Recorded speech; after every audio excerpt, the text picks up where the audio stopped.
Welcome to Buying Local. I'm your host, Matt Noth, and today we are joined by Ohad Oren, a loan consultant, and I've had the chance to build a wonderful bond business relationship through our referral groups, Gold Stars, which we'll actually be hearing more about that on Buying Local. But Ohad, welcome.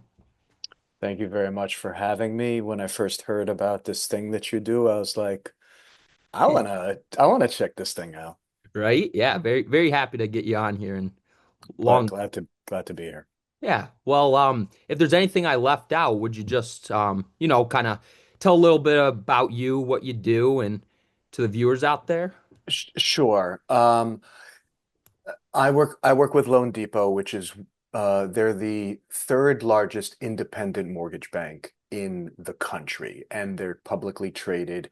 And the name is familiar to some. So, like if you're a Miami Marlins fan, the stadium is a Loan Depot stadium. Mm. So they're the official mortgage company of Major League Baseball. I've been with them for a short period of time, but I've been doing real estate finance for going on 9 years. Wow. I am local pretty much my entire life since age 11. Grew up in East Greenbush, went to SUNY Albany, left for the Big Apple, came back like so many do, and I never looked back. Oh, that's awesome. So you said a little bit of real estate, a little bit of the loan. Have you always been in this field?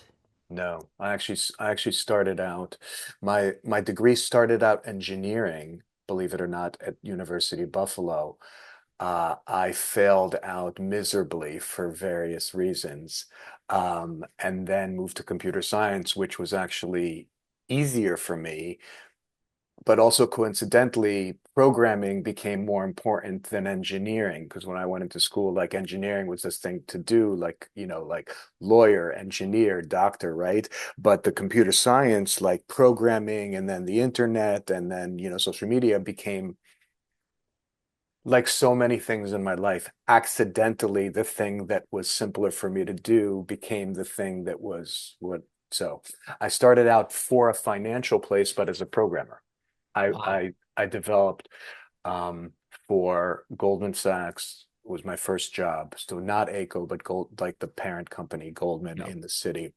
I developed, or as part of the development team for regulatory and compliance, treasury, SEC systems, the things that report, hey, are we doing things correctly? Do we have the right amount of cash on hand to cover our trades and stuff like that?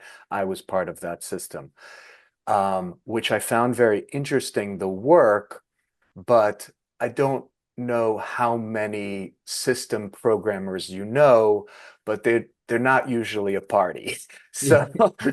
So, so there was a little bit of a personality fit, which I initially interpreted as, oh, MG, nobody likes me. Like Mm. I'm used to like having a good time and connecting with people, but these people are like real what I interpreted as really snobby but it was like, no, we're just like programmers and we're not very social in general.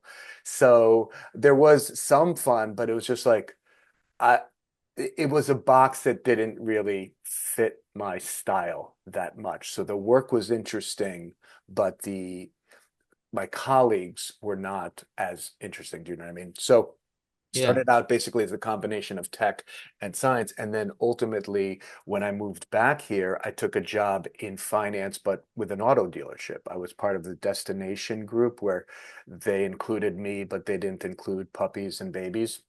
And so I don't know, do you know that tag? Yeah. So, um, so I did finance, literally financing auto loans. And so that was a combination of sales and finance that led me to be in the credit union world, was significantly less of a grind than 90 hours a week, literally every day from 8 till the last customer leaves, 10, 11 o'clock, doesn't matter. Different dealerships are different, right? Some are like, we're open 8 to 6 Mm. and we close. Mhm. I was part of a dealership that was like, we're open 8 to 6 or 8 to 7, but as long as there's customers, you're staying until the last customer leaves, and that could be 10 or 11 o'clock. Do you know what I mean? Wow. And all Saturdays and every other Sunday. So, and I just had two little kids, so it was a grind and it was taxing on the work life, leisure scenario, right? Definitely. So, so what happened was that it forced me to be like, I want to still use this skill, doing loans, which I really enjoy, but work at a place that not only doesn't want me to be there for overtime, but once 39 hours arrive, it's like you have to leave. You can't work more than 39 hours. Right. It's literally against our policy. So I was like, Yeah. oh, great, a vacation. Yeah, no, it really sounds like a lot of the skills early on are very transferable. It sounds like I had to do this, you did it, it didn't work out, but yeah, it really sounds like you're happy, you're in a situation where you can build a lot of success, and I see that, and it really fits with your personality too. Um, but just typically, like who would you work with like throughout the day? Okay. So the simplest way to look at what my business is like is that I Mhm. have a client and I have a customer, and they're different. The customer is the borrower. The customer is the person who is applying for a mortgage either to refinance or to purchase a home. Right Okay. now, based on where rates are, most people are purchasing. Mhm. However, rates have been very high, between 6 and 8% for the last 5 or 6 years, right? Right after COVID, where they had dropped really low, they started to go up. So all of the people who bought houses, just to give you an example, in the last at least 3 or 4 years, locked in at rates between 5.5% and 8.5%. So imagine that the rates were to drop again, probably not, you can't predict, but probably not as low as the twos that they got to. But if Mhm. they get to like 2% lower, like meaning low fours, everybody and their mother and grandfather is going to be refinancing. And then the Yeah. shift moves to like, yes, still buying houses, but also I did a loan 3 years ago. I could save 300, 400, $500 a month on my payment and the interest over time, which is hundreds of thousands of dollars. So mine shifts between right now, based on the current market, help you get houses or at least educate you on the process, right? Yeah. So those are the customers. I take the customer from the point of application to the signing table all along, making sure that they're approved, understanding what the documentation requirement is, etc., and then getting them to the finish line, and then being there for them if they have questions later on in life, and if they want to just a laugh because I'm silly sometimes, right? Yeah. So that's the customer, right? Mhm. From a business development perspective, my relationship is primarily with clients, and my clients are the realtors or Mhm. builders or finance people, people who refer to me, their person, but the relationship that's closest in general is with a real estate agent because they have the most skin in the game.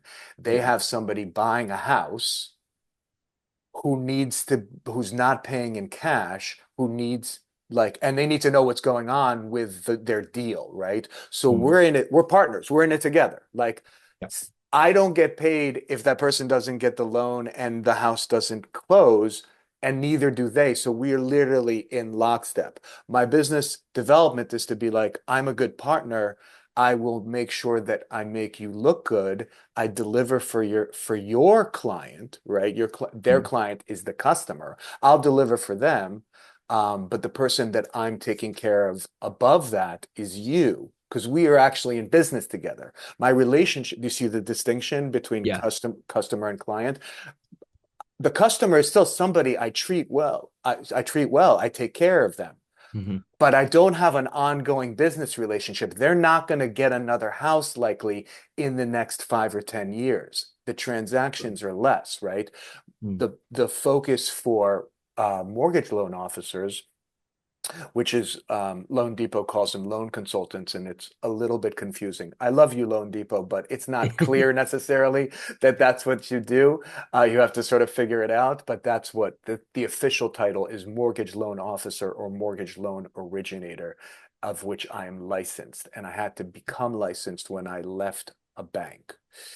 So to explain the distinction, there's a thing called the SAFE Act, and it is a set of laws over the course of the last 10 years that have required, um, they have strict requirements for who it is that can handle a mortgage and specifically who can talk about mortgages, like rates and things like that, and who cannot. Really? There are, there's registered, and then there's licensed. When you Hmm. work at a bank or a credit union, in my case, and they have money, they have cash on hand in the institution, you don't need to be licensed because there's enough money potentially to support if something went wrong with the mortgage. I see. But when you work for an independent mortgage bank or broker like I do now, you have to get a license with New York, and I'm also licensed in Connecticut because now the standards are stricter. There's no backup plan. There's no net, right? You either know what you're doing, and New York State said that you do, and so does the country because it's a national test, Mm. or you're not getting it. Does that make sense? Yeah. Yeah. So I had been doing the work, but because I was under the umbrella of the license, essentially of the bank itself that had money to support the mortgages, I only needed to register with something called the NMLS, the National Mortgage Licensing Database. But when I left to become to join like the big leagues, so to speak, Hmm. and not just be at a regional credit union, it required me to get licensed. I had to learn all of the rules, take a test, at least get a 75% on it, so that I could do it. Um, and one of the distinctions between being at a credit union in general and being at a mortgage bank is that the focus is more on business development because a lot of people, they love their credit union and they were like, well, you did my car loan and you did my credit card and you have my checking account. So it naturally goes that I would also like to talk to you, who I trust the most, with my biggest purchase of my life, like with my house, right? Yeah. But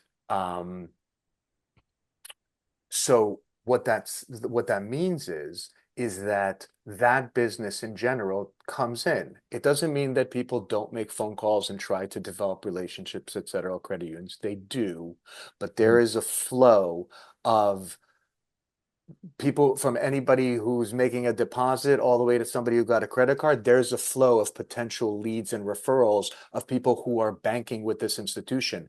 The mortgage bank does one thing.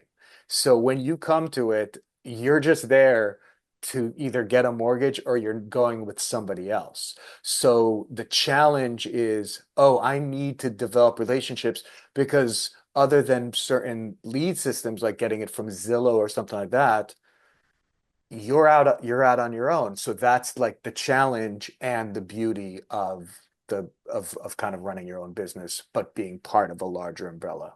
Does that make sense? Yeah, yeah, definitely. I mean, yeah, thank you. I'm learning a lot too. And I just assume, kind of taking a step back, like you said, a lot of this is, first home buyers. It's a big purchase, a lot of emotional strings tied to that. Yeah. How important is it that you're, taking that step above just being a loan officer and really honing in on that like educational aspect. How much of your day is just, being that shoulder to cry on, I guess. So some of that answer you were already kind of get the hint, like this is the biggest purchase. Yeah. And even if it's not your first, and that one's the most emotional, it's still a huge amount of money and it's stressful and you want a house and etc.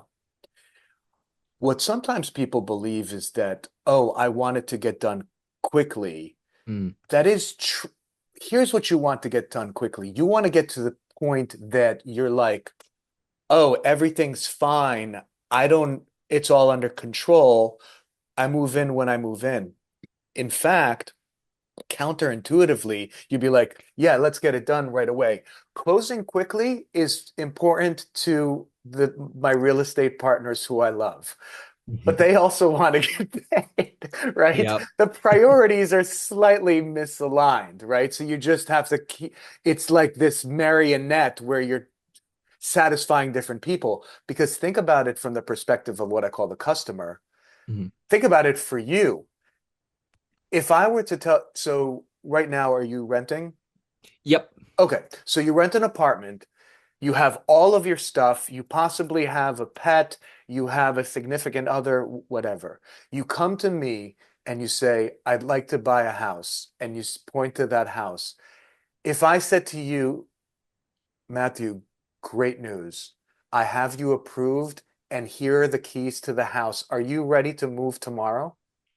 Uh, I mean, I don't know. It's all right. Like Yeah. there's a bunch of plant, and now imagine you're actually moving a lot. Like the more stuff you have, kids, the school, all of this True. stuff. Like, do you know what I mean? Like you, possibly single person, just in my apartment. Maybe you're like, yeah, I'll just take the TV and leave these t-shirts. I'm ready to go, right? Uh-huh. But imagine like a family of 4 or 5, right?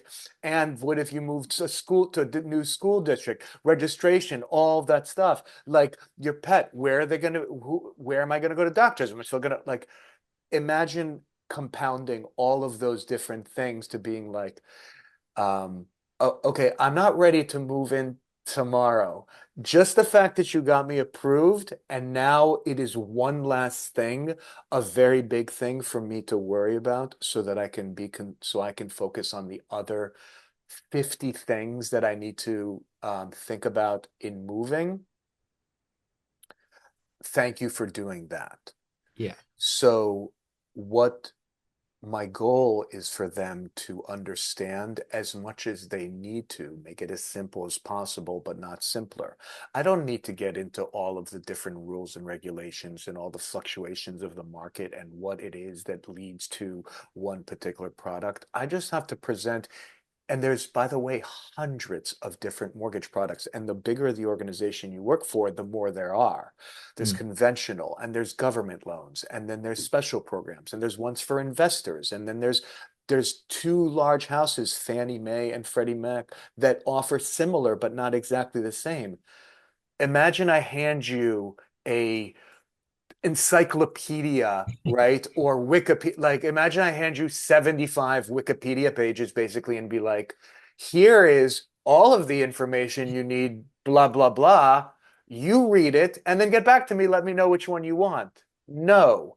No. If you wanted to know what the value that I look to bring, it's that. Like, Hmm. oh, Ohad knows the mechanics of what's going on under a car. He'll just present me with like, here are 3 options, make a suggestion, but it should be, but I'm gonna figure it out because I'm like, this rate's a little bit higher, but you have to pay closing costs. This rate's a little bit lower, but you have to go out of pocket for this thing. So like we weigh out the options. The answer is not always obvious. Sometimes it's two similar decisions, but Ohad will provide me with the bullet points of what I need to know, what I need to be prepared for, and that there are in a transaction that has a lot of surprises and they don't usually go exactly how you plan. Nobody has perfect credit. No title is always perfect. No house has not a single issue in it. It's just every one of those things and on is yet another component that's not going to go exactly as you plan. That's the only real irony in life is when you're like, I think it's going to go exactly this way. And then 2 months later, it went exactly as I thought. you know that from your own life, and you're not even that old. Like, Yeah. it's just not how life works in general. Yeah. The only irony, the only like, oh my God, that was crazy, where you're like, A, B, C, D, E is going to happen.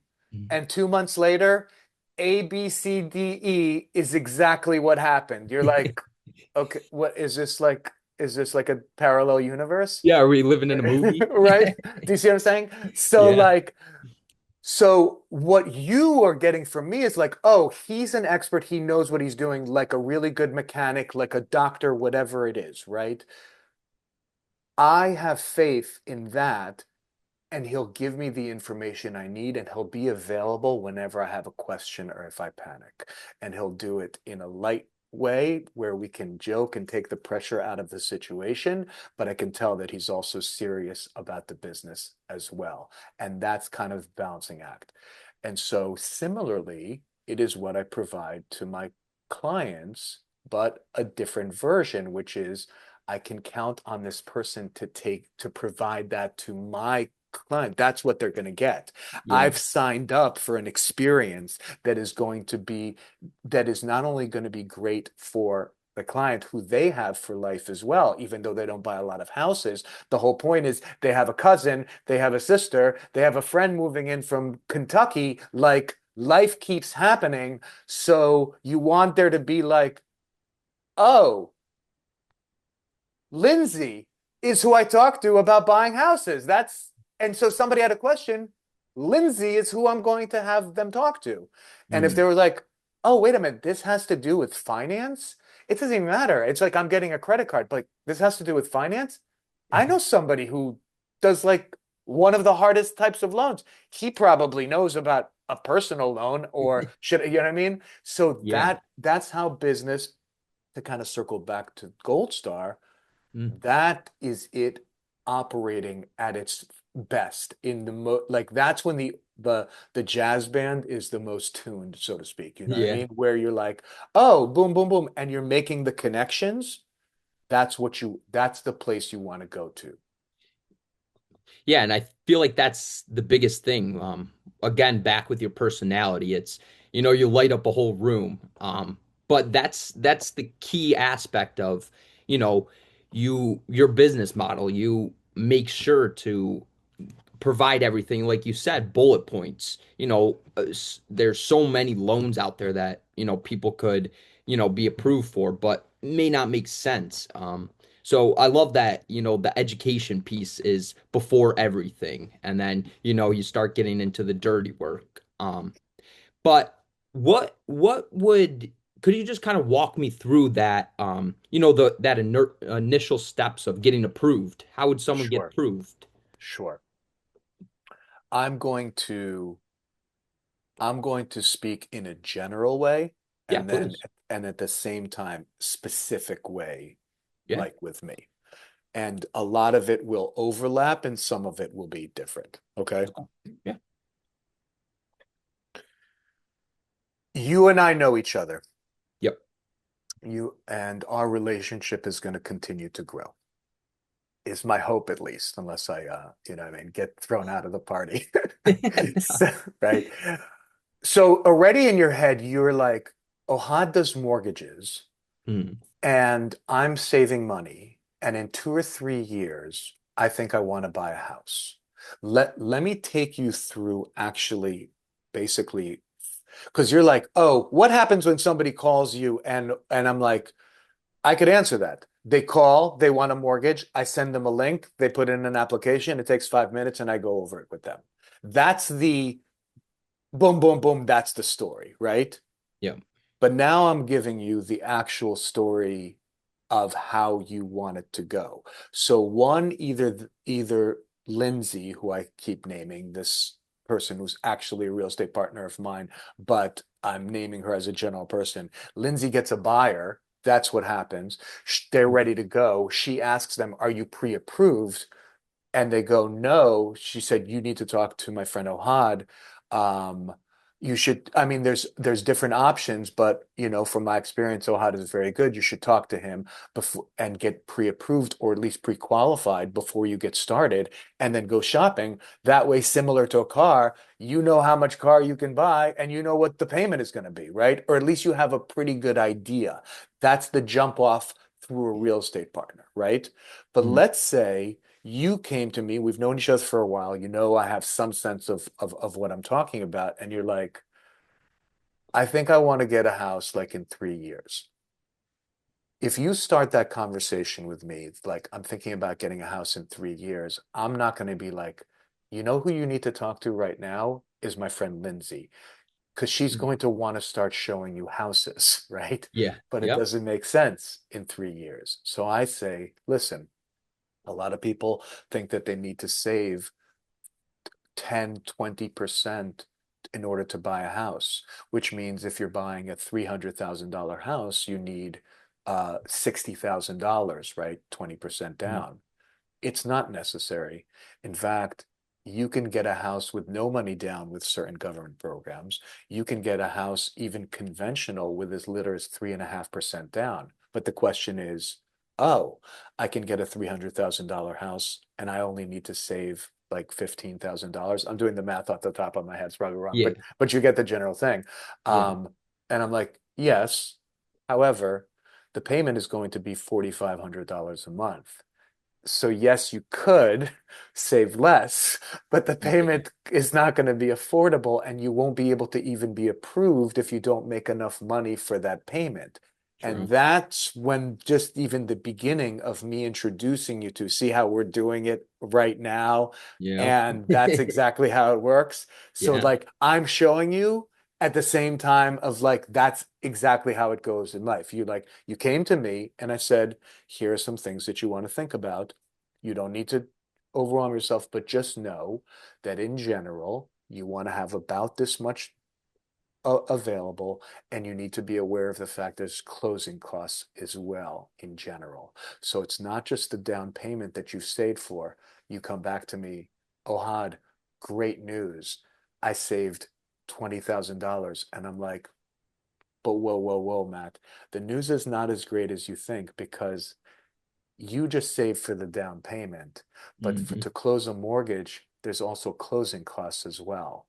The Most of them are not what the mortgage bank charges. It usually charges like one fee, which is a fee for the application itself, like which they call an origination fee. So we charge, let's say, $1,000, right? But Hmm. everything else, the getting Dan, for example, getting the tax, the title Yeah. um, attorney, the price of the appraisal, the price of the credit report. We're not allowed to profit off of any of those things. They have a cost. We have to be very accurate with what those costs are. I can't charge you if Dan charges, let's say, $50 an hour. I can't say Dan charges $50 an hour, but if you go through Loan Depot, now it's $75 an hour. Yeah. Everything is a thing, and we say this is how much we are charging for the thing. And the real money that a mortgage bank makes is not off of you. A Mm. mortgage bank makes money. We don't, unlike at car dealerships, we don't upcharge the rate, or if we do, it's minimal. The Yeah. money that a mortgage bank makes is from either keeping a loan and getting the interest on the loan, right? We lent you $300,000, it's at 6 or 7%. Every time you make a payment, we get that extra interest. So that's one way that's why they don't need to like try to put in a bunch of stuff and it's illegal anyway. But even Mm. if not, the money is off of like it's a huge loan and 6% is like they're getting thousands of dollars each month essentially in profit. Do you see what I'm saying? Yeah. And then which is even more common, is they just sell it basically to the secondary market. Mm. Basically, think about it, the stock exchange, but for mortgages, there are Yep. investors that buy a loan. And so as long as the loan is good, Then it gets bought and it gets bundled and it gets traded. That's why most people who buy their house get a letter like 30, 60 days later. Great news. You did your mortgage with XYZ lender. Mr. Cooper is now your servicer because it's on the market and it got sold. So the money that gets made there is not what you would get over 30 years. Example, there's a mortgage. It was a 30-year mortgage. The mortgage was for 300,000. Can you take some guess as to how much money a bank would collect over 30 years on a $300,000 mortgage at 5 or 6%? I mean, off the top of my head, don't know, but I'd assume a lot. If your guess is in the millions, Yeah. you're right, Yeah. right? Wow. So we're talking millions of dollars, like to go for $300,000 Yeah. over at 6% over 30 years. It keeps collecting. You don't start paying primarily principal, meaning just the balance, not the interest, until the last 10 years, 5 years of it's called amortization. That's how loans work. Yeah. They front load most of the interest in the beginning so that they can get paid quicker. And because that's the way the system works. Because if they waited till year 25 and the people moved and whatever it is, then so in the first 3, 5, 10, 15 years, you're paying the most because the reality of the business is the mortgage bank is not going to see year 20 usually. They're going to sell it, etc. So the mortgage itself has a value, right? Mhm. It's a $300,000 mortgage. It's at 6%, and the person has decent credit and had everything that they needed, provided the documentation, right? Yeah. That, let's give it a value like that's worth $100,000.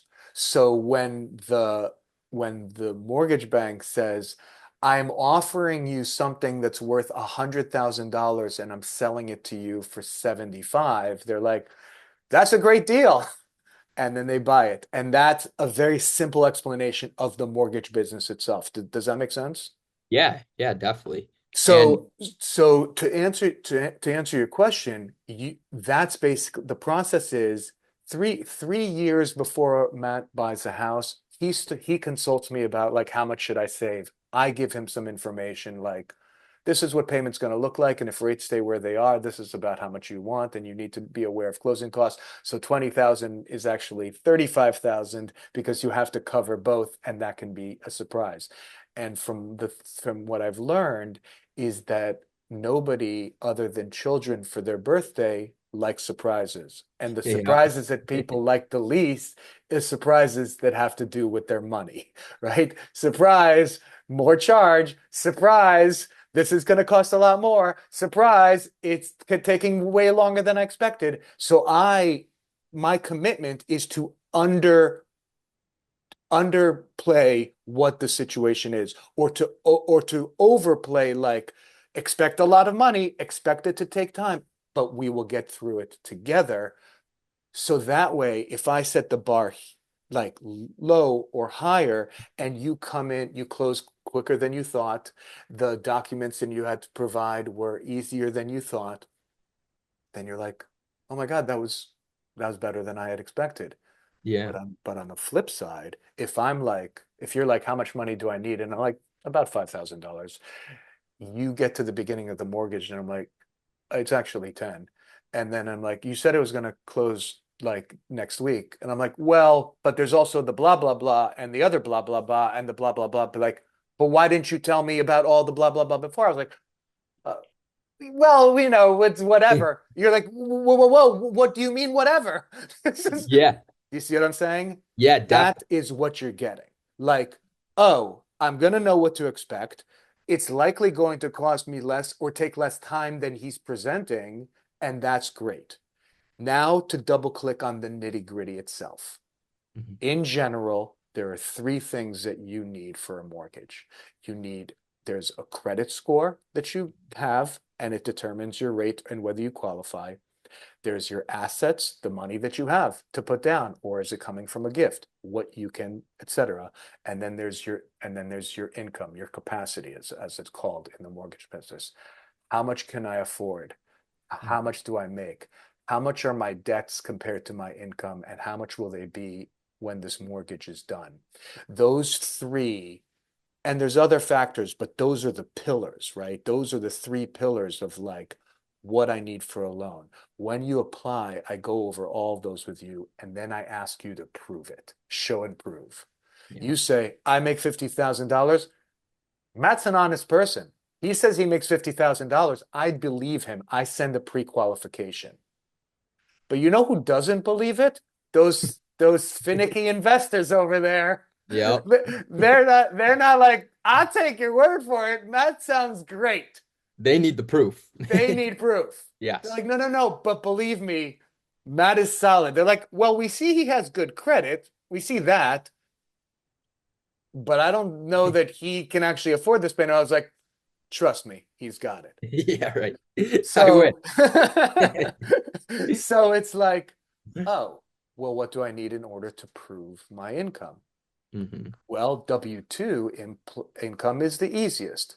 It doesn't mean that it's required, it's just the easiest. Why is that? Because proving your income as a self-employed person is difficult. You need 2 years of tax returns. You have to show what did you profit? What was your revenue? What did you take home at the end of the day? On the other hand, if you've been working as a manager at Staples for the last 6 months even, it's like, here's my W-2, here's what I get paid. Yeah. Before that, I worked at Best Buy. I've been in the same type of work for 5 years, and here are two W-2s to prove it, and here's my pay stub from 2 weeks ago. Mm. Like, you know that the money's there, you know how much comes out, you know how much I can afford. W-2 is the easiest, but it doesn't mean it's required, but that's why it is. So you provide W-2s, you provide your pay stubs, that's my income. Then I say, well, we need to take a look at your credit. No problem. You fill out the application with your social and the other six pieces that you needed to pull your credit. And I'm like, Yeah. 720. You qualify for most stuff. Simple as Mhm. that. What, three bureaus, and now we know. And by the way, about the bureau thing, the way mortgages work is the score that is used in order to determine how much or what your actual credit score is. It's what's called the median. It's the middle one. Yeah. So example, we use all three bureaus. It's called a tri-merge. Those bureaus are Experian, TransUnion, and Equifax. So if your score, so it's not the average, and I'll give you an example. Mhm. If your score is on Equifax 700, on Experian 710, and on TransUnion 760, so like 50 points higher, it's not the average like 730. It's just the one in the middle, 710. 710 Oh, is your score. So it could be 1 point away from the lowest one, or it could be exactly in the middle, or it could, but the point all the way. It's just whatever the score is in the middle, and that's your score. okay. If you bring another person, another borrower, your girlfriend, your boyfriend, your husband, your wife, your partner, whatever it is, then whoever's middle score of the two of you is lower, that's your score. So if your score was 710, but your girlfriend, for example, was a 705, 705 is now your combined score. Ah, geez. Does that make Huh. sense? Yeah, It's it not, does. it's not, it's not fair per se, but they go with the least risky because it's based on risk. Yep. Every element says it's not guaranteed. You've been at Staples for 10 years. They could just become a online company tomorrow, right? True. It's no, they know that there are no guarantees. It's all the loans are risk based. Like, Hmm. how much should I give? Uh, it feels solid enough. Like, it's edgier. Well, they have to put more money down, or their rate is going to be a little bit higher, or they have less programs that they can qualify for because the risk is higher to the lender. So anyway, back to the same scenario. You talked to me about 3 years ago. You have a set plan, and then a year you're like, Ohad, I saved this much money. I think I'm going to, I think I'm getting close to at least wanting to look at houses. I say, okay, let's give it a few more months. You save a little bit. Let me introduce you to my friend Lindsay. Mhm. Just talk to her, and you will get the same experience that you had with me, except she knows more about houses and stuff. You think I know about doors and windows and flooring? Your boy doesn't. You know, your boy knows there's a house, and that house has a value. But to me, whether the house had wood floors or carpeting, or that you think any of that is on the application? It isn't. I just get a value from the appraisal. An appraiser goes out and says, this house is worth $300,000. Not because it has a beautiful painting, not because the lawn is like the best lawn in the neighborhood, not because they have a little gnome. All of that stuff, that's not for me. I don't know about that stuff. I mean, not complete idiot, but you know what I mean? Like, Yeah. it is not relevant to me. You know who does know about that stuff? Lindsay. She knows about gnomes. She knows how old a roof is and whether it should be replaced. She knows who you should talk to about like gardening service. She knows how loud the buses are that drive past that road.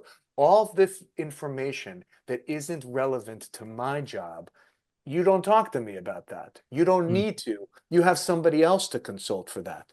That's how the partnership works. And then somebody asks her about, well, our rates going up and blah, blah, blah, blah, blah. She's like, whoa, whoa, whoa.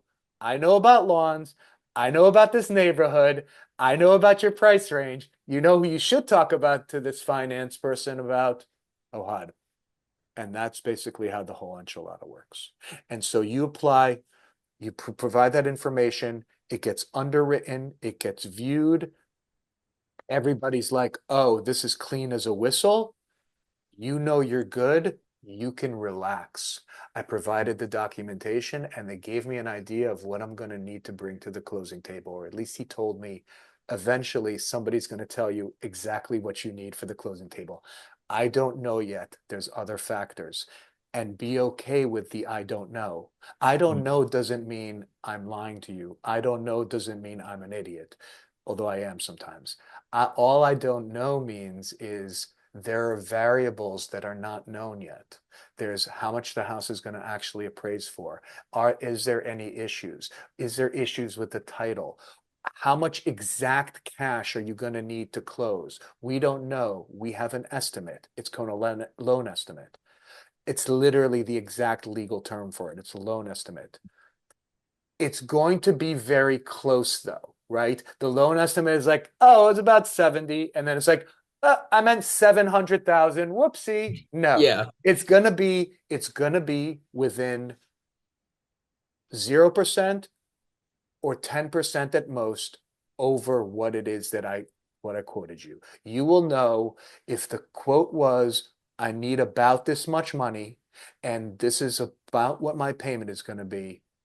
Mhm. It's going to be very, very close because we're regulated that way.